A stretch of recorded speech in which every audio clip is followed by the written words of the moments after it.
अस्सलाम वालेकुम।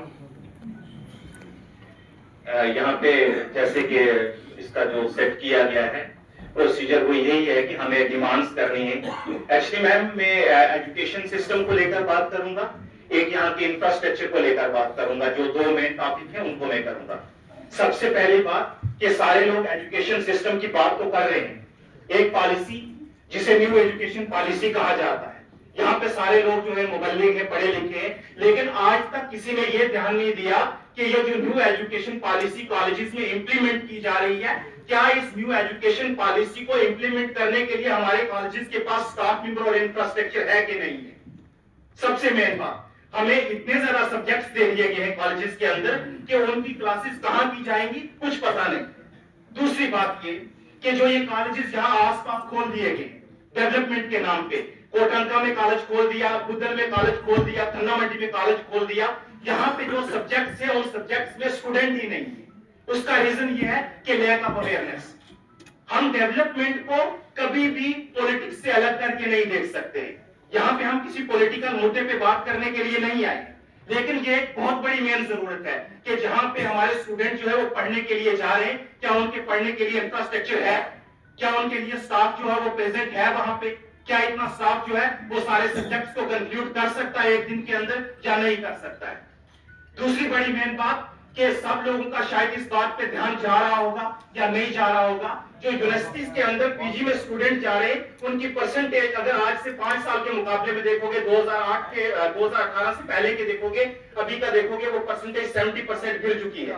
बल्कि 3-3 बार 4-4 बार यूनिवर्सिटीज के अंदर नोटिफिकेशन निकाली जाती है कि एडमिशन की जाए। उसका रीजन क्या है?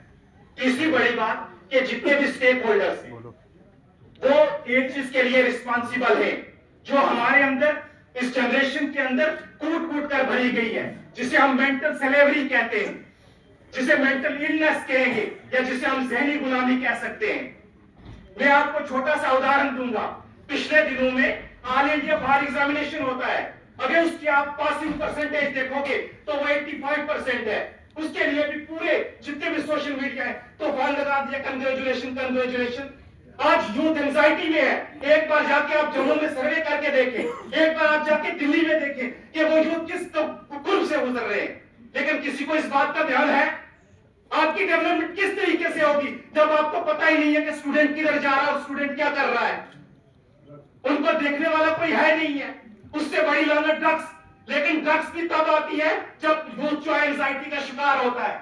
मैं जितने भी पेरेंट्स यहाँ पे बैठे हैं, जितने भी स्टेक होल्डर्स बैठे हैं, उनसे मैं एक गुजारिश करूंगा, एक रिक्वेस्ट करूंगा कि अपने बच्चों के साथ अच्छे से ट्रीट करें। यूएस की एक यूनिवर्सिटी है, उसके डाटा के अकॉर्डिंग 27% स्टूडेंट आज के टाइम में अपने पेरेंट्स से नफरत करते हैं।